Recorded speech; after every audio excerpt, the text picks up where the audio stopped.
वो शायद बच जाते, बट कुछ लोगों ने ही गलती की। मतलब किसी को ब्रेन हेमरेज आ रहा है यार, रिक्वेस्ट भी कर दी ना कि उनको मत दफनाओ, वो लोग मेरी जिद की वजह से उनको ऑलरेडी दफना देते। Basir is a Romeo, Basir is a kind of a person कि अगर you are wearing something western and you are not having हिजाब, इट्स बिग डील। सीधा मस्जिद गई, मैंने कहा कि मुझे बताओ ये किस कुरान में लिखा है कि आप किसी के सामने इस तरह थूकोगे, किसी को इस तरह कमेंट्स पास कर। मुझे मजबूरन अपनी रिलेटिव के खिलाफ कंप्लेन करनी पड़ेगी बिकॉज मेरी मदर को बहुत हरास करते थे। भाई इमेजिन मैं अपनी गाड़ी से उतर के भाग रही हूँ। मैं 8th स्टैंडर्ड में आई, उनने फीस बंद कर दी।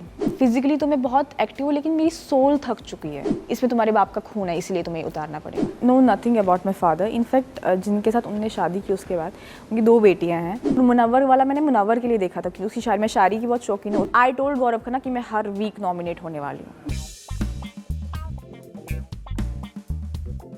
Thank you so much Farhana for joining us. Welcome. आपके बारे में बहुत लोगों को जो आपकी जर्नी रही है, 100 से ज़्यादा दिन आप घर के अंदर थी, लेकिन और भी आपके जो फैंस बने, जो आपकी एक फरहाना की फैमिली बन गई है नहीं, उनको आपके बारे में और कुछ जानना है। तो हमारा ये जो सेगमेंट है इसका नाम ही है कहानी सुनो। तो आज हम फरहाना की कहानी सुनाना चाहते हैं उनके फैंस को, उनकी ही ज़ुबानी। सो फरहाना, क्या बताना चाहेंगी? बचपन जो कहा जाता है बहुत ज़्यादा लाड़ प्यार से भरा रहता है। फरहाना, आप बताइए आपके बचपन के बारे में। मेरा बचपन बहुत अलग रहा है क्योंकि उसके बहुत सारे फैक्टर्स थे। एक तो my mother, like she is a single parent and बहुत यंग थी जब उनका सेपरेशन, डिवोर्स हो गया एंड आई वाज देयर। 3 महीने बाद मेरा बर्थ हो गया।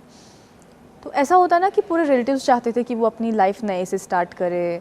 लाइक एवरीवन वाज लाइक कि तुमने क्यों इस बेटी को अपने साथ लिया, तुमने अपनी लाइफ ख़राब कर दी, उसको अपने फादर के पास दे दो, तुमने शादी कर लो एंड ऑल।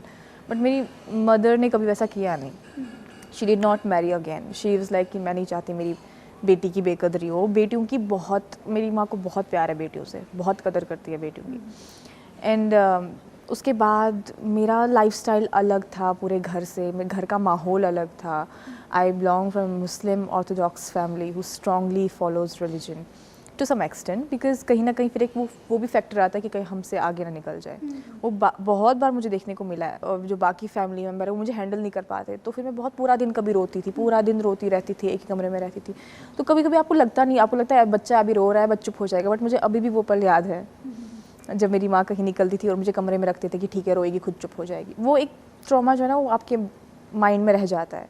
वो आपको जो अकेलापन रहता है ना वो आपके माइंड में रह जाता है। I am always a person अभी भी कि जिसे आप सिर्फ प्यार से जीत सकते हो, अगर और किसी चीज़ से नहीं जीत सकते आप, किसी चीज़ से। मतलब even if you point a gun on my head and you will tell me to do anything, I will rather tell you to pull the trigger. I am that person. मुझे आप सिर्फ प्यार से ही जीत सकते हो एंड दैट्स वाई मैं अपने नानू और अपनी मम्मा की बहुत करीब थी। फिर ऐसे ऐसे पड़ाव आए ज़िंदगी में कि खुद निकलना पड़ा सब कुछ करने के लिए। I had to stand out the box, do things for my mother कि वो खुश रहे, उसको ये ना लगे कि मेरी बेटी शायद शी इज़ फेलिंग, क्योंकि उसने बहुत कुछ किया है, उसने एक लाइफ दे दी है मेरे पीछे। मेरा फ़र्ज़ है कि मैं उसको दुनिया की सारी खुशियाँ दूँ जो भी वो डिज़र्व करती है। एंड फिर मॉडलिंग स्टार्ट किया एंड उसके बाद एक्टिंग स्टार्ट किया, टीवी पे आने लगी, उस पर बवाल हो गए। फिर सोशल मीडिया पे आने लगी, मेरी रील्स आने लगी, फिर मेरे कॉस्ट्यूम को लेके, मेरे कपड़ों को, बिकॉज मैं कुछ लुधियाना, चंडीगढ़ ऐसे स्टेट्स के ब्रांड्स के शूट करती थी। वो प्रॉब्लम हो गई। मतलब it was always a decent cloth, but you know in Kashmir it's also a big deal. If you are wearing something western and you are not having हिजाब, इट्स बिग डील। मतलब वहीं पे ख़त्म, किस्सा ख़त्म, you are not a right person. उन चीज़ों के साथ डील करना पड़ा। फिर I started doing activism, then I stood against the narrations, जो भी जिस भी कंट्री से आए इंडिया के खिलाफ narration, I was standing against that. I was not taking anything that's coming against my country और India's policy about Kashmir. I stood about youth engagement पे मैंने काम किया। ऐसे लोग बहुत पूछते थे कि क्या किया पीस, मुझे वीकेंड में पूछा जाता था, मैं जवाब नहीं देती थी। क्यों मैं क्यों क्लैरिटी दूँ मैं क्या करती थी क्या नहीं करती थी। मैं इस चीज़ को लेके चिढ़ाना है, इस चीज़ को हवा में उड़ाना, उड़ाओ, कोई फ़र्क नहीं पड़ता मुझे। मैं क्लैरिटी किसी को नहीं देती। उसके बाद घर वालों ने भी बहुत इस चीज़ को उछाला, पीस एक्टिविस्ट। मैंने कभी नहीं किसी को बोला। मैंने एक आध बारी शायद जब किसी ने जेन्युइनली नॉर्मली पूछा होगा कि क्या आपने किया as a peace activist. So I have worked on youth engagement, I have worked on peace building, I have worked on de-radicalization, I have my own trust organization. हमने दूर दराज के बॉर्डर इलाकों में काम किया है। अब वो ऐसा काम है, एक तो आई belong from a very sensitive area, I would rather prefer to work peacefully than putting it on social media for shoshebazi and then getting threats. Because already it was happening. I was getting threats. I was getting, then I tweeted something जो national interest में था, उस पे threats आने लगे मुझे, threats. आपने Farhana show में भी जिक्र किया था कि जब आपके नानू का इंतकाल हुआ तो आप पहुंच नहीं पाई थी, तो उसके पीछे की स्टोरी बता सकते हैं आपकी, मतलब कहाँ थी आप, क्यों नहीं पहुंच? उसकी स्टोरी ये थी कि जब मैंने डिसाइड किया कि मैं मुंबई आऊँगी और मैं डिप्लोमा करूँगी एक्टिंग में, थिएटर करूँगी, तो मेरे नानू को ख्वाब आने लगे कि मैं अपनी माँ को छोड़ के जा रही हूँ. तो वॉज वेरी कंसर्न. उन्होंने मेरी माँ को बोला भी था कि वो कब वापस आएगी, वो वापस आएगी भी या नहीं, वो तुम्हें अकेले तो नहीं छोड़ेगी, all these things. But concern था उनका, तो फिर वो नहीं चाहते थे कि मैं जाऊँ. फिर मेरी बहुत बहस हो गई, लड़ना झगड़ना हो गया उनके साथ, तो मैं चली गई. एंड उसी साल उनके कान बहुत भरे गए थे. मेरे रिश्तेदारों ने मेरे फ़ोटोज़ दिखाते थे उनको, मेरे रील्स दिखाते थे, इतना कुछ. नोटबुक आई थी एक मूवी जो SKF की थी, उसमें I am playing a role जिसमें I am ditching the hero, वो दिखाया गया था. बहुत कुछ मतलब एडवर्सली नेगेटिव में सब दिखाया था. मेरे नानू बहुत अगेंस्ट हो गए थे मेरे. कट टू मैंने ये डिसाइड किया कि मैं मुंबई आऊँगी, 3 महीने के लिए मुंबई आना है मुझे. कोविड भी चल रहा था, मैं मुंबई आई और मेरा डिप्लोमा चल रहा है, और डिप्लोमा के दौरान ही मेरे को कोविड डिटेक्ट हो गया, पॉजिटिव निकली मैं कोविड. एंड उसके दौरान नानू को ब्रेन हेमरेज आ गया suddenly. He was very fit person, suddenly आया उनको. तो मैं मदर्स टेलिंग मी तुम क्यों नहीं आ रहे हो, तो और मैंने अपनी मम्मा को बोला ही नहीं था कि मुझे कोविड हो गया है, क्योंकि मैं उनको वो आने की ज़िद करती और आ भी नहीं सकती थी. ट्रैवल करना इतना इजी नहीं था उस टाइम पे, और अगर मैं चाहती भी मैं कोविड के दौरान नहीं जा पाती. तो मतलब मेरी हालत बहुत ख़राब थी. इट वाज वेरी काफ़ी दैट होल थिंग. एंड मैं अपनी माँ को बोल नहीं पाई कि मैं नहीं आ पा रही हूँ क्योंकि मुझे कोविड हो गया है एंड ऑल. तो मैंने कहा रुको यार, अभी है, बस 1 दिन है, 2 दिन है, 3 दिन. तो मेरी मम्मा ने उतना फोर्स नहीं किया, बट वो बोल रही थी कि तू आ जा यार, तू आ जा, कोई बात नहीं इतना. मेरे को बोल रही थी अरे नहीं यार, अब आ ही गई हूँ तो मैं कर लूँगी, कोई बात नहीं. और जिस पॉइंट पे ऑनेस्टली आई वाज इन मुंबई और मेरी हालत बहुत ख़राब थी, और जिस पॉइंट पे मुझे लगा कि अब मुझे शायद हॉस्पिटल में एडमिट होना पड़ेगा, उस रात को मेरा नेगेटिव आया रिपोर्ट. मेरा रिपोर्ट नेगेटिव है, बट डॉक्टर ने मुझे कहा आप ट्रैवल नहीं करना, आप बहुत एग्जॉस्ट हो गया. अब मैं कहा उनकी बात सुनती, तो मैंने मम्मा को कॉल किया. मैंने कहा कि मैं टिकट अपनी बुक कर रही हूँ, तो मैं आ जाऊँगी. अब मैं नहीं रहूँगी यहाँ पे, डिप्लोमा कर लूँगी कंप्लीट, तो मैं आ जाऊँगी. देन शी सेड ओके ठीक है, कर लो टिकट बुक. मैंने कहा मैं करती हूँ, शाम की टिकट बुक करती हूँ, मतलब नेक्स्ट डे की टिकट बुक करती हूँ शाम को. एंड कुछ टाइम ही हो गया बीच में, एंड मेरी मदर ने वापस मुझे कॉल किया. शी सेड कि तुम नेक्स्ट जो भी फ़्लाइट है वो लेके आ जाओ. तो मुझे शक हो गया कुछ ना कुछ गड़बड़ है. एंड मुझे घर पे शोर सुनाई दे रहा है फ़ोन के थ्रू. तो मैंने कहा मम्मा शोर क्यों हो रहा है. बोला कुछ नहीं, मस्जिद के लोग आए हैं, वो कुरान पढ़ रहे हैं नानू के लिए. तो आई एम आस्किंग सूप पिलाया, क्या क्या डाला सूप में, वो क्या किया, ये क्या किया, क्योंकि उनका एक साइड ना it was not working. Physiotherapy कराई, वो आई आज जो फिजियोथेरेपिस्ट है, तो मुझे हाँ सब हो गया, सब हो गया है. बट मुझे शक हो गया था बिकॉज माई मदर, मैं वीडियो कॉल कर रही हूँ, मैं बोल रही हूँ नानू को दिखाओ ना, नानू को क्यों नहीं दिखा रहे हो.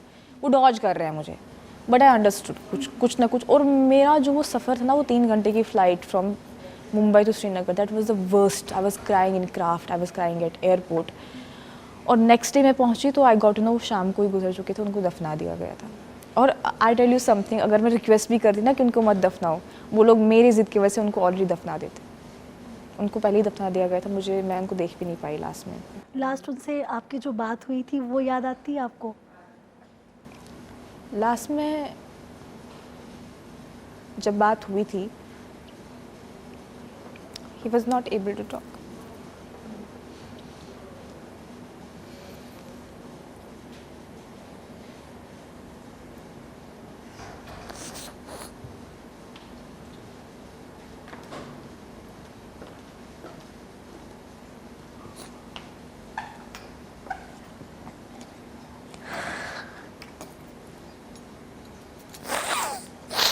So, जब उनकी हेल्थ ख़राब होनी शुरू हो गई तो मुझे मम्मा वीडियो कॉल पे दिखाती थी. एंड 20 दिन में उनका पूरा वेट शेड हो गया था, ख़त्म हो गया था वेट. मैं सोशल मीडिया पे बहुत जल्दी उनकी फ़ोटो ना, जब he was young, I share his photo and you will see उनमें और धर्मेंद्र जी में इतना भी फ़र्क नहीं है. इतना भी. Was the most handsome person. My नानी, she was the most beautiful woman. मेरी माँ को तो आपने देखा ही होगा. मैं नानी वॉज मोस्ट एट, जो मैं देख रही थी ना कि इतना शेड हो रहा है भाई, लास्ट में मतलब उनका चेहरा पूरा वो वेट ख़त्म हो गया था, सारा सब ख़त्म हो गया था. वो शायद बच जाते, बट कुछ लोगों ने गलती की, मतलब किसी को ब्रेन हेमरेज आ रहा है यार, take him to the hospital, you are bloody waiting for the appointment of doctor next day. And मैं मुंबई से कॉल, क्योंकि कोविड तब मुझे नहीं था, बट ट्रैवल नहीं करने दे रहे थे ना ऐसे। And I am calling my neighbours, I am begging them कि उसको हॉस्पिटल ले जाओ, उसको हॉस्पिटल ले जाओ, he needs to go to hospital, damn he has got brain haemorrhage, are you crazy और व्हाट। बट अगर कोई और बोलता तो शायद वो सुन लेते, बट इट वॉज मी। तो सबको लगा कि हम इसकी बात क्यों माने, ऐसा कुछ हो रहा था। Then we lost him, the moment we lost him, उसके बाद बहुत कुछ हुआ, प्रॉपर्टी डिस्प्यूट हुआ, एक लिटरली मोहल्ला कमेटी बिठाई गई मेरे लिए कि इसको बोलो ये छोड़े, एक्टिंग करियर छोड़ दे, इसको सिविल सर्विसेज करने, हम पैसे देंगे, सिविल सर्विसेज करे, वो करे, ये करे, फिर हम इसकी शादी कराएंगे। मैं कहा यार तुम लोग क्या मतलब शादी कराओगे और फिर क्या, मेरे घर का क्या, मेरी प्रॉपर्टी का क्या, मेरी माँ का क्या, that you want to keep that. बहुत उल्टी सीधी चीज़ें हो गई, मुझे धमकी दी गई कि तुम यहाँ से अपना घर बेच के यहाँ से निकल जाओ। मैं सड़क पे निकलती थी तो मुझे कमेंट्स पास करते थे मेरे रिलेटिव्स, मैं चलती थी नॉर्मली कमेंट्स पास करते थे मुझे। एक बार क्या हुआ, I was going through a lot of stress, तो माई साइकियाट्रिस्ट टोल्ड मी कि तुम एक काम करो, तुम डिनर से पहले कुछ वॉक किया करो। अब क्योंकि हमने फेंस नहीं किया था, हमारा घर और उनका घर फेंस नहीं था, सब कुछ खुला था, तो मैं नहीं चाहती थी कि मैं उनके बेडरूम के सामने ऐसे गार्डन में घूमूं, तो आई प्रेफर्ड कि मैं बाहर, हमारा जो गली है वहाँ पे I was wearing sleeveless T shirt full and lower, like wide leg lower, and I'm walking and one of my relative came out and he actually passed a very derogatory comment on me, very derogatory, and he started spitting in front of me. मैंने 2-3 बार सोचा कि ठीक है गलती हो रही है, जब तीसरी बार हुआ ना मैं ब्रेक डाउन हो गया। एंड मैंने क्या किया, मैं सीधा मस्जिद गई मौलवी साहब के पास, मैं सीधा मस्जिद गई, मैंने कहा कि मुझे बताओ ये किस कुरान में लिखा है कि आप किसी के सामने इस तरह थूकोगे, किसी को इस तरह कमेंट्स पास करोगे और समथिंग। आई कॉल्ड, मेरी फ्रेंड है, she called me, what happened and all. मैंने कहा ऐसे सोचा, वो कंसर्न होगी कि तुम ठीक तो हो और not. Then she called the SHO of my area to call me and check if everything is fine. मैंने कहा नहीं एवरीथिंग इज़ फाइन। तो SHO कॉल्ड मी, SSP को पता चला, SSP टोल्ड मी, मतलब वो he looks at me like a daughter. He told me Farhana तुम्हें दोबारा कोई कुछ बोलेगा तो मेरे हुक्म से जूता उठा के उसको मारो, मैं देखूंगा कौन क्या करेगा। मैं गई, मैंने मौलवी साहब को बुलाया, मैंने अपने कज़न को भी बुलाया, बिकॉज मीटिंग मौलवी साहब you can't meet him alone. मैंने कज़न को बुलाया, तो ममा भी मेरे साथ थी, तो मैंने कज़न को बुलाया, मैंने उनको सब कुछ, मैंने कहा ऐसे करे। फिर नेक्स्ट डे उन्होंने क्लास ली, मौलवी साहब ने क्लास ली मेरे रिलेटिव्स के बाद। तुम्हारा अगर उसका आपका बाप होगा उसका हक नहीं है ये सब करने का, और मुझे बताओ क्या गलत पहना था उसने। फिर मेरे नेबर्स आए, मैंने नेबर्स को बोला कि आपको कोई दिक्कत है, उन्होंने कहा अरे यार तुम्हारी अपनी गली है, तुम्हारा घर है, तुम्हें जैसे चलना है चलो। मेरे नेबर्स को कोई प्रॉब्लम नहीं थी, and these people they were always looking down at me, trying to give very derogatory remarks. इतना कुछ, उनके बच्चे मेरे सोशल मीडिया डिग करते थे, देखो आज क्या पहना है इसने, देखो आज क्या लिखा है, देखो आज क्या किसी कोई म्यूज़िक वीडियो आएगा, देखो कैसे इस लड़के ने इसको हाथ रखा है यहाँ से, इतना कुछ वो करते थे। एक पॉइंट तक बहुत सहती गई, जब सर के ऊपर से गए ना, दे वर इन्वाइटिंग माई मदर, बहुत पीसफुली मेरी माँ को इन्वाइट करते थे, और वो मैं नहीं जाती थी, मेरी माँ जाती थी और वहाँ उसको बेइज्जत करते थे। मम्मी ने कभी एक्शन नहीं लिया? माँ यार उसके मतलब बहुत क्लोज रिलेटिव्स है उसके, दो बार उनने मेरे साथ किया, मुझे ऊपर बुला के ले लिया और मुझे बोला कि तुम ये खत्म, अच्छा तुम मुझे क्या बोलते हैं, तुम नेल पेंट पहनो, तुम लिपस्टिक पहनो, हमें सब बर्दाश्त, लेकिन तुम टीवी पे मत आओ, हमें बर्दाश्त नहीं होगा, हमारी बेटियों के साथ कोई शादी नहीं करेगा। तो 2-3 बार मैंने अपनी माँ को नहीं बोला कि ऐसा हो रहा है, मुझे बोला कि या तो तुम ये इंडस्ट्री छोड़ो या तो घर बेच दो, निकल जाओ। एंड मैंने अनसुना कर दिया। फिर मुझे पकड़ के बोलते थे क्या सोचा तुमने, क्या सोचा, निकल रही हो यहाँ से, अपना प्रोफेशन छोड़ रही हो। तो मैंने कहा मैंने अभी कुछ सोचा नहीं है उस बारे में। मतलब जिन लोगों के सामने, जिनकी इतनी रिस्पेक्ट थी कि मैं उनके सामने अपनी आवाज़ ऊंची नहीं करती थी, उनकी फिर मैंने एट अ पॉइंट ऐसी हालत की ना कि वो अगर खुदा को भी बुला रहे थे, खुदा भी उनसे मुंह मोड़ रहा था। उन्होंने प्रॉपर्टी पे इतना बड़ा हंगामा किया। I directly called the higher government authorities, मेरे आंगन में खड़े थे मेरे लिए। देन दे वर लाइक हाँ इसको बहुत कुछ टैग्स लगाए, उसका बैक है, इसका बैक है, ये करती है, वो करती है, इसलिए ऐसे बहुत एक असैसिनेशन हर एक एंगल से। तो but since they got to know कि now I am showing my cards कि भाई तुमने इसके बाद कुछ भी बोला तो मैं जो करूँगी तुमसे सहा नहीं जाएगा। बस फिर वो काम डाउन हो गए। उसके बाद they were not messing up with me and my mother. और मुझे ये भी टेंशन होता था कि मैं घर से निकल रही हूँ, मेरी माँ अकेली है, तो यू नेवर नो मेरे पीछे क्या हो रहा है क्या नहीं हो रहा है। और वो लोग लिटरली हरासमेंट करते थे, हरासमेंट मतलब कभी कभी ऐसे मेरे घर पे, मैं घर में नहीं होती थी, मैं कैमरा से देखती थी कुछ तो शोर आ रहा है, I used to call my mother, it used be sometimes my mother versus 4 people, my mother versus 8 people, ऐसा होता था। और मैं कभी सेट से भाग के घर आती थी, इतना स्ट्रेस होता था मुझे। Then I got under security and मैंने कंप्लेन की उनके खिलाफ। मुझे मजबूरन अपनी रिलेटिव के खिलाफ कंप्लेन करनी पड़ेगी बिकॉज मेरी मदर को बहुत हरास करते थे। मेरे सामने तो फिर उनकी हिम्मत नहीं थी मुंह खोलने की, बट कट टू मैं निकलती थी, वो कैमरा में देखते थे, बस वो शुरू हो जाते थे। It was very lame, extremely lame. और बहुत सारी चीज़ें उन्होंने की। जो मेरे नानू के फ्रेंड्स थे हु वर सपोर्टिंग मी, वो अचानक से मेरे अगेंस्ट हो गए। Suddenly I was feeling like damn, I have no one around me. अब बाप भाई तो है नहीं। तो दैट्स व्हेन आई स्टार्ट कि फरहाना अब तुम्हें अपना चेहरा दिखाना पड़ेगा उनको। अदरवाइज इतनी रिस्पेक्ट थी भाई, उन्होंने क्या कुछ मुझे नहीं, मैं चुपचाप सुनती रही। लिटरली 4 लोग सामने बैठे हैं कमरे में और मैं इस साइड बैठी हूँ, इतना कुछ बोला जो मैं सर नीचे करके सुन रही हूँ सब। बट एक्चुअली मेरी गलती तभी थी, अगर मैं तभी उनको वहाँ पे झाड़ती ना, वो इतना आगे नहीं बढ़ते। But the moment I told them dude you need to know who you are messing with, बस फिर वो पीछे हट गए। कभी आपके पीछे हिजाब पहनने के लिए पड़े थे आपके रिलेटिव? बहुत ज़्यादा। मैं एयरपोर्ट निकलती थी, मैं बाल खुले रखती थी, मेरे साथ तो बात नहीं करते थे वो पहले से ही। They didn't use to talk to me. अपने बच्चों को मेरे साथ बात नहीं, क्योंकि उनके बच्चे बहुत मिसमराइज होते थे। एक बार उनकी मेरी एक कज़न है, छोटी थी, उसने कहा कि मुझे फ़ारूक के जैसे बनना है, गलती से उसने बोल दिया था, बंद कर दिया उस मेरे से मिलना। बात नहीं कर पाती थी वो मेरे बारे में। वो अगर कहीं सड़क पे भी मिले ना, वो बेचारी इतना डरती थी, वो सर उधर करके चलती थी। एंड वही फिर सोशल मीडिया पे मुझे मैसेज करती थी, इंस्टाग्राम पे। इतना खौफ था उनको।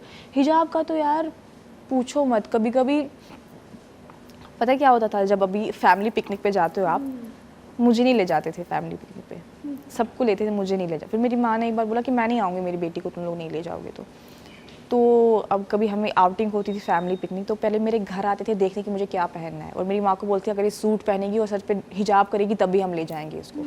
मैंने माँ को बोला मुझे जाना ही नहीं है, मैं क्यों, मुझे क्या इनके यहाँ जाना है, जो ये बोलेंगे वैसा करना है।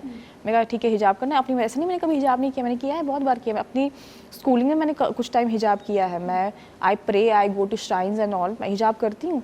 बट मैं तुम्हारे कहने पर क्यों करूँ? It's like that. तुम अगर मतलब कुछ भी उनके साइड से आता था ना, मैं नहीं करती थी। और सेम होता था, मैं कुछ बोलती थी वो नहीं करते थे। तो वो बहुत ही एक कॉन्फ्लिक्ट था। एंड कहीं ना कहीं उनको शायद पता था कि ये बिना किसी सपोर्ट के इतना आगे जा रही है। लोग कश्मीर में इसको इतना जानते हैं। हालांकि इतने ही लोग, अब भी जितने लोग मुझे सपोर्ट कर रहे हैं कश्मीर में, आई गॉट टू नो, इतने लोगों ने मुझे कभी सपोर्ट नहीं किया। मेरे लिए पता है, जब मालती का भाई आया था दीपक, एंड दीपक ने कहा कि हमारा वहाँ पे टूर्नामेंट चल रहा था एंड हम वो हार गए थे वो टूर्नामेंट, कश्मीरी जीत गए थे। एंड देन ही सेड कि उनने पूछा आपका बिग बॉस में कौन फेवरेट है, मैंने कहा मालती। एंड कश्मीरी लोगों ने उसको कहा कि नहीं हमें मालती पसंद नहीं है क्योंकि वो हमारी फरहाना के साथ लड़ती है। And the moment I heard हमारी Farhana, I was like damn, मुझे कश्मीरी लोगों ने अपना बुलाया है, दे कॉल्ड मी हमारी फरहाना। लाइक ज़िंदगी सफल है भाई। क्योंकि मुझे हेट्रेड भी बहुत मिली है कश्मीर में, बहुत ज़्यादा हेट्रेड मिली है, अटैक किया है लोगों ने बहुत सारी चीज़ों को लेके। और अब वो लोग मुझे अपना बुलाते हैं, मतलब पता नहीं कौन सा सजदा मेरा कबूल हो गया, कौन सी दुआ कबूल हो गई कि जिन चीज़ों ने मुझे बहुत तकलीफ़ दी ना ज़िंदगी में, वो सब चीज़ें अब सही हो रही है। Everything is going correct. जैसे कि आपने बताया फरहाना कि अटैक हुआ था, कभी ऐसा कुछ ओवर हो गया कि आप घर से कदम निकालने के लिए ही डर गए हो? हाँ, बहुत बार हुआ यार ऐसा। जैसे कि एक आपको मैं बताऊँ, मेरी कज़न्स आने वाली थी। अब मेरी मदर की एक प्रॉब्लम है, अभी मैंने उनको बोला कि ये करना छोड़ दो आप।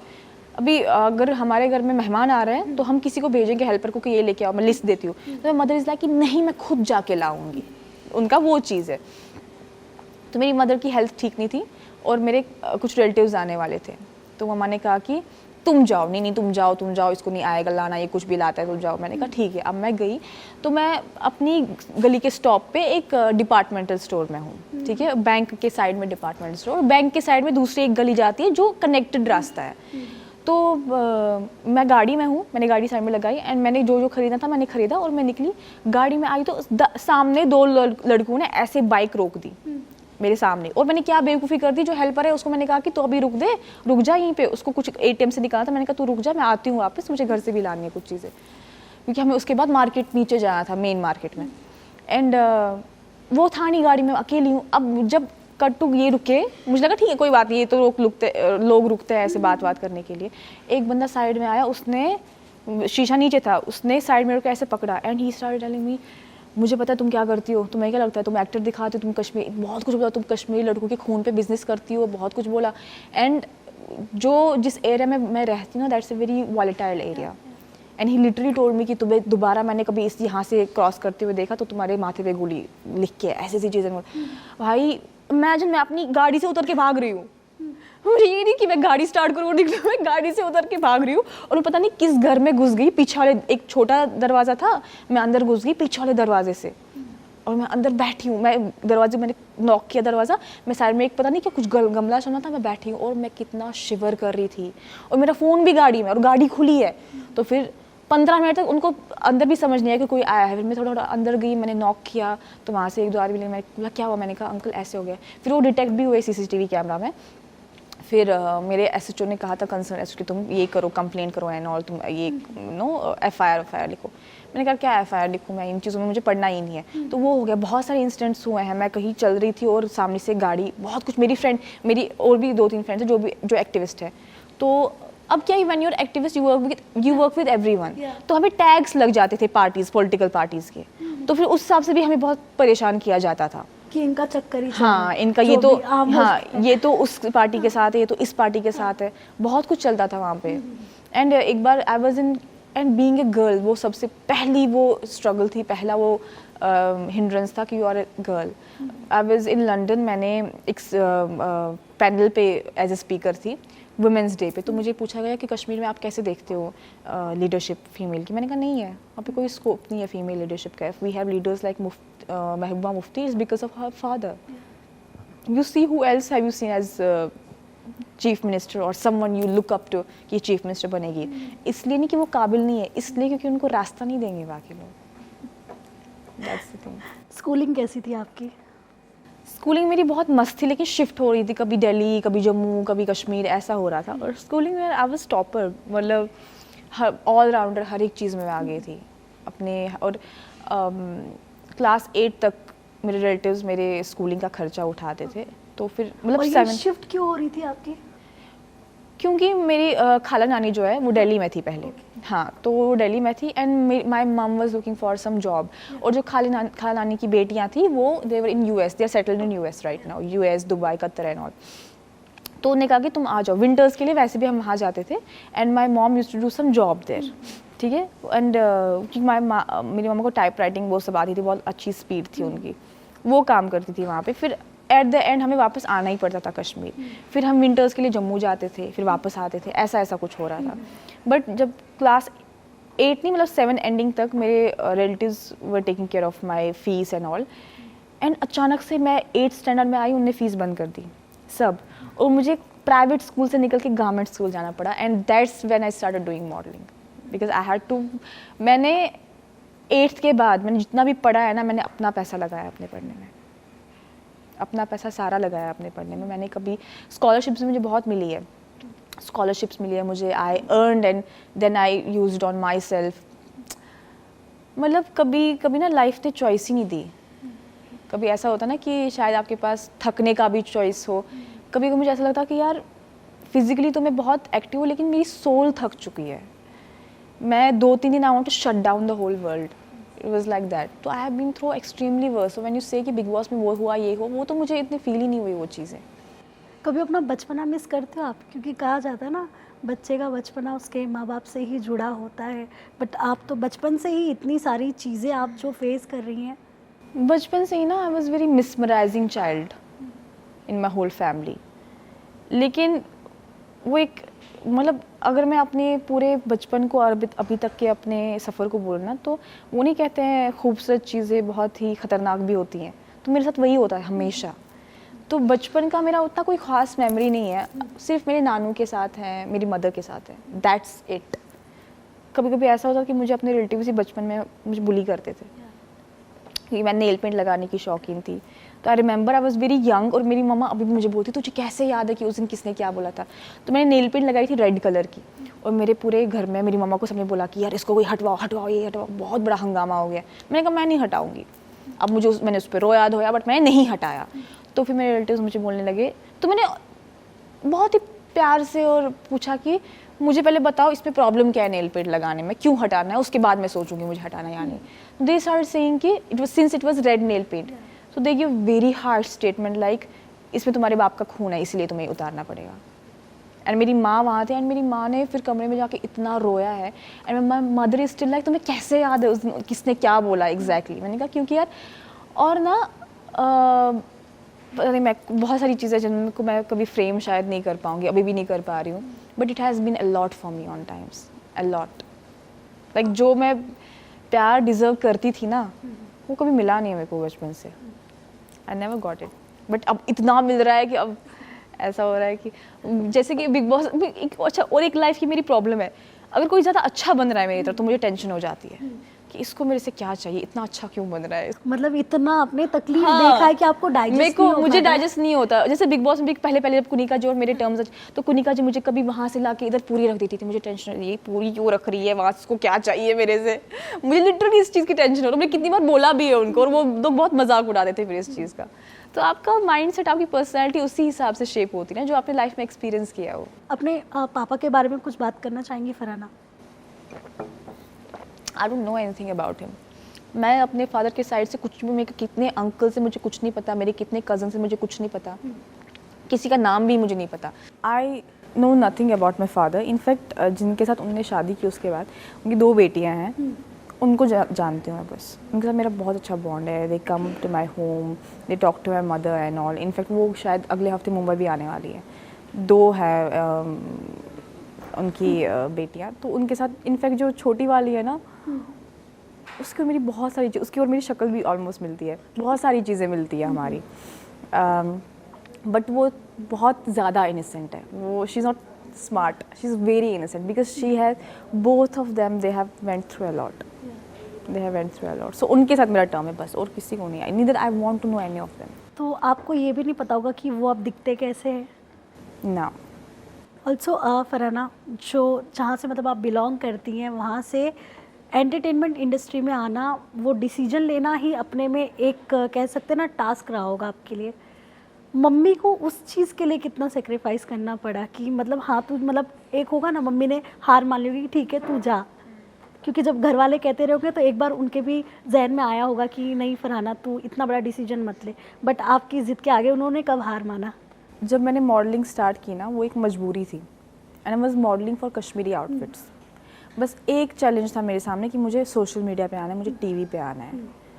और ऑनेस्टली क्योंकि जो भी हो रहा था हमारे साथ, मेरी माँ को तो सब पता था, सामने ही था उसके, आई ऑलरेडी न्यू कि क्या हो रहा है, तो मुझे मेरी माँ को उतना कन्विंस करने की ज़रूरत नहीं पड़ी। हाँ, मैं पहले उसको साथ लेती थी शूट्स पे, so that she understand what kind of environment it is and all. तो मैं पहले ही उसको वो चीज़ें क्लियर करती थी ताकि उसके जहन में कोई क्वेश्चन खड़ा ना हो। अच्छा, आई वाज टेलिंग यू ना कि उनने मुझे बुला के मुझे बहुत बेइज्जत करते थे, लेकिन मैंने माँ को कुछ नहीं बोला। दिस कंटिन्यू फॉर ऑलमोस्ट 2 और 3 years बिकॉज मैं नहीं चाहती थी अगर मैंने माँ को बोला कि उनने मुझे वहाँ बुलाया फिर ये बातें बोली तो मेरी माँ को एक भी % दिमाग में शक आ जाए कि क्या मेरी बेटी को सच में अपना करियर चेंज करना चाहिए। बस वो एक रीज़न था मैं माँ को नहीं बोलती कि इसको कोई भी ये ना कोई भी चीज़ इसके माइंड को इफेक्ट ना करे कि फरहाना सच में तुम्हें चेंज करना चाहिए।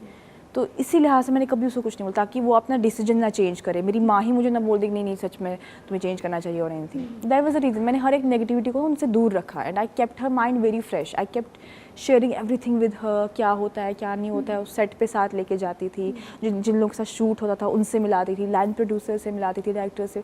तो my mother was aware of everything. तो फिर शक या ऐसा कुछ सवाल दिमाग में आना उसकी जगह ही नहीं थी। बिग बॉस में जाना क्या ये आपका सपना था या बस एक फ़ोन आया, बातें हुई, सब डन हो गया, या आपको पता था ये मतलब ऐसा कोई रियलिटी शो है? ऑफ कोर्स पता था रियलिटी शो है। मैंने इनफैक्ट मुनावर वाला सीज़न भी आधा देखा था, मैंने प्रियंका चहर वाला सीज़न भी आधा देखा था। Now when I take the name of that lady तो मतलब ऐसा फील होता है कि उसको भी क्या फील हुआ होगा शो में। उसका, और मैंने उसी के लिए देखा था, प्रियंका के लिए देखा था मैंने, और मुनव्वर वाला मैंने मुनव्वर के लिए देखा था, क्योंकि उसकी शायरी, मैं शायरी की बहुत शौकीन हूँ, उसकी शायरियाँ बहुत सोशल मीडिया पे फेमस हो गई थी, तो उसी चक्कर में मैं गई देखने कि कैसे, बट वो बहुत लास्ट में देखा मैंने, आई थिंक 2-3 वीक्स ही बचे थे। तो I knew big boss is something and all. मेरी माँ को पहले ना she was not liking big boss, क्योंकि एक नैरेटिव, कश्मीर का नैरेटिव अलग सेट होता है हर एक चीज़ को लेके। She thought it's a reality show, I don't know क्या कराते हैं, what kind of content it is adult content और व्हाट्सएवर। तो फिर पहले मेरी माँ को मैंने दिखाया, प्रियंका वाला सीज़न भी दिखाया, मुनव्वर वाला भी दिखाया, she was like okay chill, सपना तो था यार, किसका सपना नहीं होगा। Eight the and when you know your the personality.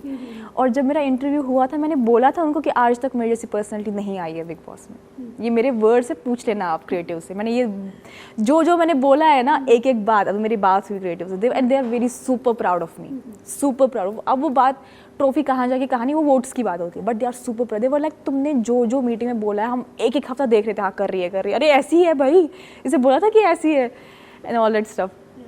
So I had told them कि मेरी ऐसी पर्सनैलिटी नहीं आई है, जहाँ उनको, एंड दे वर लाइक आपको अपने बारे में काफ़ी चीज़ें नहीं पता होती है, बाहर निकल के आपको समझ आता है कि आप तो क्रिएटिव्स के लिए भी अनप्रेडिक्टेबल थे, लिटरली। और मुझे बहुत हंसी आती है कुछ चीज़ों को लेके। अब they won't share everything with you, but वो आपकी पर्सनैलिटी को लेके बोलते हैं कि यार यू वर वेरी अनप्रेडिक्टेबल, तुम कभी भी कुछ भी कर देती थी, कोई तुम्हें पढ़ ही नहीं पाता था, और वी वर कन्फ्यूज खुद कि तुम्हारा दोस्त है कौन घर में, ऐसी ऐसी चीज़ें होती थी। एक तो दिस फैक्टर कि मुझे पता था I am the big boss thing, क्योंकि मेरे दोस्त, मेरे जितने भी कश्मीर, यार दीदी आप प्लीज़ बिग बॉस में जाओ, आप प्लीज़ बिग, अब मेरे को कोई रास्ता नहीं था यार बिग बॉस में आने का, बट मैं सबको बोलती थी इंशाल्लाह आऊँगी। बट जब आपको अप्रोच किया गया, जब एक मैसेज आया होगा आपको, तो वो रियल लगा था आपको, या ऐसे लगा कि क्योंकि आजकल इतने सारे स्कैम्स होते हैं ऑनलाइन, तो एक बार इंसान घूम जाता है उसमें, आपको लगा ऐसे? मेरी पहली मीटिंग ऑनलाइन हुई, जिसमें उन्होंने मुझे बहुत सारे सवाल पूछे यार। दूसरी मीटिंग मेरी ऑफलाइन हुई, तो मैं स्पेशली कश्मीर से मुंबई ट्रैवल किया उस मीटिंग के लिए, और वो ऑब्वियसली उसके बाद तो आपको लगेगा नहीं कि ये गलत है और एनीथिंग। और मेरा कांटेक्ट इनको एक कास्टिंग एजेंसी ने दिया था, और that's a very trustworthy casting agency. तो ऐसा मेरे माइंड में था कि वो ऐसा, और क्योंकि जब मुझे इन्हें कांटेक्ट किया, तो मैंने पूछा आपको किसने मेरा कांटेक्ट दिया, दे मेंशन द नेम। मैंने उनको क्रॉस चेक करने के लिए कॉल किया कि कोई मुझे ऐसे मैसेज करा दे, हाँ दे आर फ्रॉम द एंडमॉल, आप बात करो। और मैंने छोड़ दिया था, मैंने एक बार पूछा था is there any update, they said we will let you know, मैंने छोड़ दिया था कि शायद नहीं हो रहा है, इस बार भी नहीं हो रहा है। फिर मैं वापस अब्रॉड गई थी, वहाँ से वापस आई तो मुझे कॉल आया कि पहले भी मैं लंदन में थी, मैं वापस आई और अगले दिन मुझे पहला कॉल आया। फिर मैं अफ्रीका गई, वहाँ से आई और अगले दिन मुझे कॉल आया कि आपका कंफर्म हो गया, इस डेट को आप ट्रैवल कर रहे हो, और एक हफ्ता बचा है। It was like so much hotchpotch, but ठीक है, at the end it was like कि घर में किसी एक तरह घुस जाओ, बाकी चीज़ें खुद सॉर्ट हो जाएंगी। It's like that, but I am glad it happened. But डर था अंदर फरहाना कि मैं इतने कम फॉलोअर्स के साथ जा रही हूँ, अंदर पता नहीं कौन आएगा, कैसे होंगे, या आपने पूछा होगा मेकर से कि मतलब कौन है कंटेस्टेंट, उनके नाम तो बता दो, ऐसा कुछ हुआ था? पता है मुझे डर किस चीज़ का था, यही कि मेरे फॉलोअर्स नहीं है, और मैं अगर गलती से भी नॉमिनेशंस में आ गई तो मैं गई, पहले नॉमिनेशन में चली जाऊंगी, इतना मेरे को दिमाग में था। और मेरे को ये भी था कि आप देखना, मैक्सिमम जो कंटेस्टेंट थे ना बिग बॉस के, वो हर दिन भिड़ते थे, नॉमिनेशन वाले दिन सब इतने, और मेरा हर नॉमिनेशन की सुबह ही झगड़ा हो जाता था। एंड मैं हर नॉमिनेशन में बोलती, you remember the first day, no second week when I came back, I told Gaurav Khanna कि मैं हर वीक नॉमिनेट होने वाली हूँ। और मेरे को बहुत खौफ था इस चीज़ का, मैं नॉमिनेट हो गई, क्योंकि नॉमिनेशन आपको खुद तक नहीं है ना, and I can't switch my personality nomination के लिए, मैं सब किसी के साथ अच्छी बनूंगी। हमेशा सब लोग नॉमिनेशन के दिन देखना, आप किसी का झगड़ा नहीं होता था मेरे अलावा, सुबह सुबह ही मेरा कुछ ना कुछ हो जाता था, और सब लोग इतना अच्छा बनते थे नॉमिनेशन में, इतना अच्छा, मतलब दिखता था वो सीधा कि ये नॉमिनेशन के लिए चुप हो गया। तो बट यार होता ना, कभी जो मैं सोचती हूँ ना, जो डर होता है ना आपको, उसका कुछ अलग ही हो जाता है। वो डर मुझे था कि यार मैं नॉमिनेशंस में आ गई, क्योंकि मेरे फॉलोअर्स ही नहीं है यार, मुझे कैसे, और मुझे ये भी नहीं पता, पहले दिन बाहर निकाल दिया, और मुझे ये भी नहीं पता मुझे लोग पसंद कर रहे हैं नहीं कर रहे हैं। तो उम्मीद टूट गई थी जिस दिन आप निकल गए थे पहली बार, जब कुछ ऐसे लगा था कि मेरे साथ गलती हो गया, काश फॉलोअर्स होते, ऐसा कुछ थॉट आया? नहीं, मुझे उस टाइम फॉलोअर्स करने, मुझे उस टाइम पे ये था कि यहाँ से अगर मैं निकली, I will hold the big boss team accountable for this. तो उन्होंने कैसे किसी को पहले दिन ही निकाल दिया घर से बाहर, बहुत गुस्सा था मुझे भाई, बहुत ज़्यादा। यू विल सी, अभी मैंने रील्स देखता हूँ, जब जिस गुस्से से मैं सीक्रेट रूम एंटर हुई थी ना, I was fuming with fire. Then Bigg Boss ने मुझे बोला कि घर वालों का डिसीजन था लेकिन इसका खामियाजा आप वो भुगतेंगे। Yes, why not. बसीर के साथ आपकी केमिस्ट्री को काफ़ी पसंद किया गया था फरहाना। इनफैक्ट वो जो मस्ती मजाक चल रहा था कि हाँ निकाह करेंगे, तुम भी आना दूसरे को, वो भी काफ़ी ज़्यादा, क्या कहना चाहेंगे बसीर के लिए? मतलब एक कहीं ना कहीं ट्विनिंग आपकी हो गई थी उनके साथ, वाइब मैच हुई थी। Basir is a Romeo. Basir is a kind of a person कि अगर वो आपके साथ 100% फ्लर्ट करेगा ना, आप अनकंफर्टेबल कभी नहीं हो जाओगे। You will enjoy that. वो वैसा इंसान है। ही रिस्पेक्ट्स फीमेल, वो एक चीज़ है। ही ऑलवेज, अगर आप पहली बार उससे मिल रहे हो ना, तो ऑटोमेटिकली वो एक कंफर्टेबल ऑरा बना देगा जिसमें आपको कुछ गलत, मतलब बुरा नहीं लगेगा। एंड जॉली नेचर है उसका। तो जब मस्ती मजाक हो रहे थे, हम बहुत इन्जॉय करते थे, सब लोग इन्जॉय करते थे। एंड मुझे अब जब मैं रील्स देखती हूँ ना, तो जब मुझे पहले हफ्ते बोला कि बहाना हैशटैग चला है, दूसरे हफ्ते मुझे यकीन नहीं हो, मुझे लगा क्रिएटिव्स ऐसे पता नहीं क्या बोल रहे हैं, ऐसे कंटेंट बनाने के लिए बोल रहे हैं बहाना hashtag. But when I see the reels and all, I feel like अरे यार कितना अच्छा है। मतलब लोग तो ऑफ कोर्स इसलिए मिसमराइज हो रहे थे। एंड अब बसीर का क्या था, he is also very strong personality, I am strong, तो हमारे न चाहते हुए भी बहुत क्लैशेस होते थे। तो वापस हम बाउंस बैक टू दोस्ती, फिर से क्लैश, फिर बाउंस बैक टू दोस्ती, तो यही सब चलता रहा। Otherwise he is a friend material, he is amazing. तो आगे चल के आप उनके साथ काम कर सकती है अगर आपको कोई प्रोजेक्ट मिलता है तो? हाँ, क्यों नहीं, ऐसा कुछ नहीं है। मैं तो ये मानती हूँ कि जितने भी लोग आए थे उस घर में, सब डिजर्विंग थे, सब अपने अपने करियर से बहुत कुछ करके आए थे, तो व्हाई नॉट। ऑल्सो फरहाना, घर के अंदर जितने भी थे ना, झगड़े तो होते ही रहते, बिकॉज एक बॉटल में अगर डाल दो कोई चीज़ को बंद कर दो तो ऑफ कोर्स खनकेगी वो। बट अब बाहर आने के बाद कुछ भी आपके दिल में थोड़ा सा भी मलाल रह गया किसी के लिए भी, कि मतलब वो बोली हुई चीज़ आपके दिमाग से कभी नहीं जाएगी, जैसे आपके दिमाग से बचपन की चीज़ें नहीं गई है, तो कुछ ऐसा लगा जो दिल को चुभा है? जैसे नेहल की कुछ बातें जो मैंने बाहर आके देखी, कि मैंने वाज एक्सट्रीमली प्योर टुवर्ड्स हर, तो बोली है उसने कुछ बातें जो शायद मैं कभी नहीं बोलती अगर मेरे इंटेंशंस प्योर होते। उनके साथ दोस्ती का कोई रास्ता ही नहीं, ऐसा नहीं है। सी इट डिपेंड्स, शायद it depends on my mood. प्यार से जीत लेगी अगर वो आपको। हाँ, अगर प्यार से जीत लेगी, या मेरा मूड होगा कि यार ठीक है जो हो गया, it was game, I don't blame her. उसका गेम खेलना ज़रूरी था, सबका ज़रूरी था, I can't blame her, you know. But ऐसा when I was very pure on my intentions, तब वो सब सुनने को मिला मुझे कि ऐसे ऐसी बातें हो रही थी मेरे पीठ पीछे, स्विमिंग पूल वाली कॉन्वर्सेशन बाकी। और मेरे मैनेजमेंट में, पता है, मेरे मैनेजमेंट ने वो सारी क्लिप्स सेव करके रखी थी ताकि मैं निकल के वो देखूं पहले, क्योंकि जब मैं निकली शी टोल्ड मी तुमने मेरा दिल तोड़ा है, वो बहुत इफेक्ट की पूरा सीज़न वो बात मुझ पर, कि मैंने सच में शायद उसका दिल तोड़ा है। फिर उन्होंने कहा कि हमने तभी सेव रखी थी ताकि तुम जब निकलो हम तुम्हें वो दिखा दें, you were not wrong. But ठीक है, सिचुएशन वैसी होती है, आई डोंट ब्लेम एनीवन। फरहाना, बहुत सारी चीज़ें हुई, बहुत सारी बातें हैं, क्योंकि 4 महीने की बातें हम एक बार में ही नहीं कर सकते, बट कोई ऐसी चीज़ है जो आपके दिल को छू गई है? ऑल्सो हमने देखा कुनिका मैम का आपके लिए एक सॉफ्ट कॉर्नर देखने मिला, उन्होंने आपके लिए रील डाला और बहुत सारी बातें की है, क्या कहेंगे आप? क्या वो चीज़ें हैं जो आपके दिल छुई है? हाँ, of course, it's just Kunika ji मेरी तरह है यार। वो किसी की तरफ उसका सॉफ्ट कॉर्नर दिखे तो वो ऑथेंटिक होगा और ऑर्गेनिक होगा। और फिर कुछ लास्ट के हफ्तों में, उनके इवेक्ट होने से 1-2 हफ्ते पहले, उनने मेरे लिए इतना सॉफ्ट कॉर्नर दिखाया, मेरे लिए जवाब भी दे रही थी लोगों को, मेरे लिए स्टैंड भी ले रही थी कहीं ना कहीं, मेरे लिए खाना रखा छुपा छुपा के, तो वो चीज़ें बहुत कहीं। फिर उस टाइम के बाद ना मुझे उनकी प्रेजेंस ही काफ़ी लगती थी अपने आसपास। मेरा ड्रेस आया, मेरे से ज़्यादा खुश वो थी, रात को सो के वो डिसाइड कर रही है कि मैं ड्रेस अगर पहनती हूँ मैं किस साइड से बैठूंगी। और सुबह उठ के मुझे बोलती है तुम जब ड्रेस पहनोगे ना तुम ऐसे, तो वो दिखता है कि तुम्हें केयर है, वो सोच रही है मेरे बारे में कि फरहान ने ये पहना। बहुत केयर करती थी यार वो, फिर उसी हफ्ते निकल गई। बट डेफिनेटली मैं तो, अभी मेरा उनसे भी कांटेक्ट नहीं हुआ, पता है, क्योंकि मैं चाहती हूँ सब कुछ एक बार सॉर्ट आउट हो जाए ताकि मैं पूरा दिन जाके स्पेंड करूँ, वैसा हो। तानिया के साथ एक जो कहते हैं ना 2 सहेलियां होती, वैसा कुछ बॉन्ड बनने लायक है? अब भी पता नहीं, क्योंकि सब लोग अपनी अपनी लाइफ में बहुत बिजी है, वो भी कुछ जा रही है यहाँ वहाँ मीडिया इंटरव्यूज दे रही है।